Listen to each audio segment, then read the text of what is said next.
Desde pequeño que he escuchado hablar sobre este tema.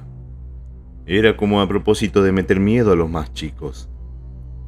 Pero en realidad nunca he visto algo que se pareciera al menos a lo que relataban.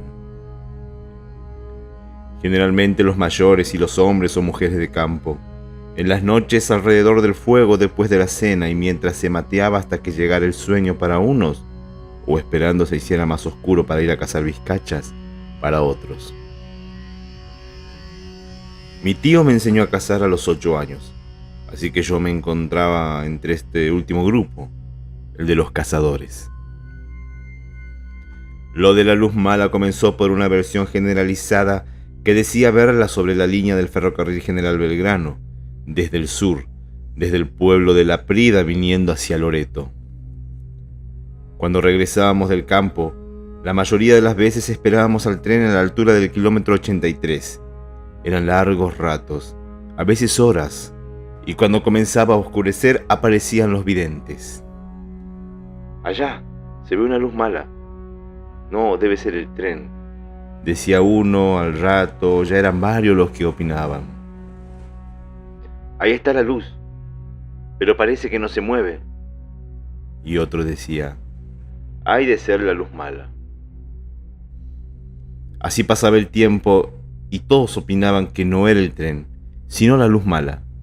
Y así trascendía el tiempo repitiéndose una y otra vez hasta que por fin llegaba el tren.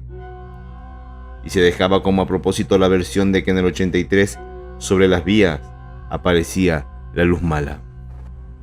He viajado infinidad de veces al campo de mis abuelos, Pozo Ciego, en el departamento de Loreto, y he escuchado hasta hartarme la misma versión. En el 83 aparece la luz mala. Pero en rigor a la verdad y estando junto a quienes veían la luz mala, ni a los 6, 8, 10 o 15 años jamás la he visto. Hoy me pregunto, ¿si habrá tratado de una sugestión colectiva?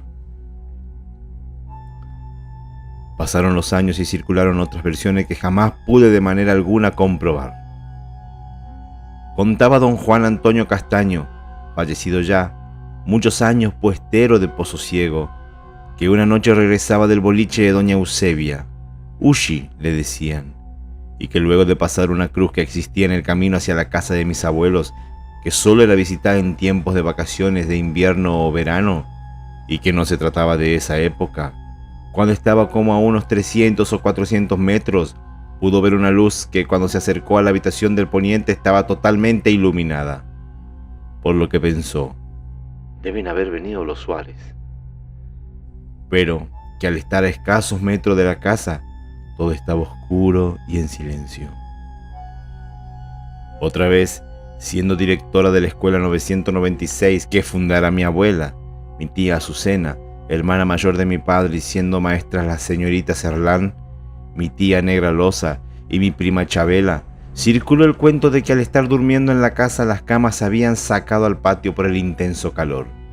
En el quebrachito blanco que estaba al costado del sitio, las espantó la luz mala, que primero estuvo largo rato quieta en el ramaje del arbolito, que más tarde se elevó un poco y después bajó, volvió a elevarse, y así varias veces hasta que repentinamente cayó al suelo y desapareció. He estado infinidad de veces en ese lugar, de día, de siesta, de tarde, de noche y en la hora más fea del monte, que es la oración. Y jamás he visto nada, mal que le pese a don Juan Castaño, que en paz descanse, y a las maestras de la 996. Cuando estuve trabajando en la escuela 906 de Tacoyoj, departamento Banda, bien adentrada en el monte ya que se encontraba bastante alejada de la ruta, conocí algunas versiones que afirmaban que era común ver a la luz mala en el bajo del puestito, sobre la ruta provincial 18, que nos lleva a Brea Pozo, departamento San Martín, y más adelante, cerca de Brea Pozo, en las vías del ferrocarril que antiguamente nos conectaban con la ciudad de Córdoba, pasando por Los Telares, Sol de Julio y muchos otros pueblos hasta llegar a la ciudad mediterránea. En la localidad de San Pascual, también departamento de San Martín, los jóvenes que muy temprano, prácticamente a la madrugada, 5 de la mañana, esperaban el colectivo que los llevara a Forres o a Fernández, ciudades del agro santiagueño, donde ellos continuaban sus estudios secundarios, era común divisar esta llamada o mal llamada luz mala. Y digo mal llamada porque en realidad, si es que existe, no se sabe que alguna vez haya producido daño alguno. Ya aparecía algunas veces sobre las vías, después de la curva del camino antes de llegar a la ruta. Ya se la veía en la ruta hacia el norte, que a veces parecía la luz de un vehículo que provenía de la ciudad pero que no avanzaba. Otras veces cuentan estos estudiantes que la misma luz aparecía a un costado de la ruta y que al llegar el colectivo que ellos abordaban bien cerca, desaparecía. Y una vez que pasaba el colectivo, ellos solían darse vuelta a mirar por las ventanillas y entonces la luz estaba nuevamente atrás, sobre la ruta. Este año he comenzado a trabajar en un colegio secundario en la localidad de Chaupipozo, el departamento Banda, y a través de Diego González conocí a su padre, quien fue jefe de la estación de ferrocarril General Mitre de Chaupipozo, don Osvaldo González, y me cuenta: Mire, usted no va a creer, pero muchas veces venía el tren de Buenos Aires, el Estrella del Norte, o el Tucumano, o el tren mixto, o el carguero, y antes del cruce se paraban un rato largo.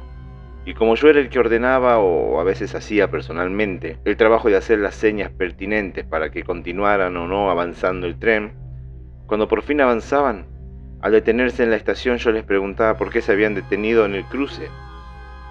Y muchas veces me contestaban que yo les había hecho la señal con la luz, que era medio rojiza amarillenta, y entonces por ese motivo ellos se habían detenido.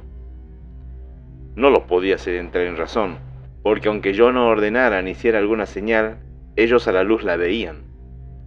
Y también la gente del lugar comenzó a verla, y entonces empezó a decir que era la luz mala de Chaupipozo. Diego, el hijo de don Osvaldo, cuando pasamos con la camioneta me indicó el lugar exacto donde solía aparecer la luz.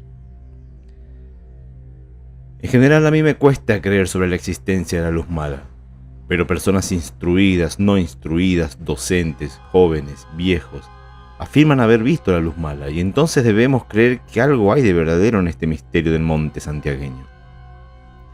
La abuela de mi mujer y su hija me cuentan que una noche que hubieron de regresar en medio del monte, aunque estuvieran acostumbradas, sus recelos tenían, y que a pesar de lo natural que pudiese resultar este regreso en un momento que se les apareció la luz mala, ya se hacía a un costado, se les acercaba, volvía a adelantarse, para posteriormente quedárseles atrás y acercárseles nuevamente. Debió haber sido una noche infernal. Ellas me relataron que tuvieron mucho miedo y que del susto no podían ni hablar, hasta que ya cerca de la casa desapareció completamente. Yo quise emparentar esta visión con la existencia de unas arañas voladoras, llamadas arañas kirú o nina kirú, que es como un pájaro de luz que vuela de noche acompañado a las personas. Pero la idea, por más científica que fuere la existencia de estas arañas kirú, fue descartada absolutamente por quienes padecieron este pertinaz asedio de la luz mala. En realidad volví a entrevistarme varias veces con don Osvaldo González, en Chaupipozo, quien me contó pormenorizadamente sobre la luz mala. Vea, maestro, una noche la vi esa luz, que yo quería saber de qué se trataba. Estaba aquí cerquita, como a 50 metros de la estación. Yo ahí nomás entré a la casa y tomé la escopeta, me acomodé y le apunté, y cuando ya estaba por dispararle, desapareció. Pero tuve la sensación de que se hubiera desplazado hacia mi derecha. Entonces dirigí mi vista hacia allí y la vi otra vez. Así ocurrió varias veces. Era como si estuviera burlándose de mí.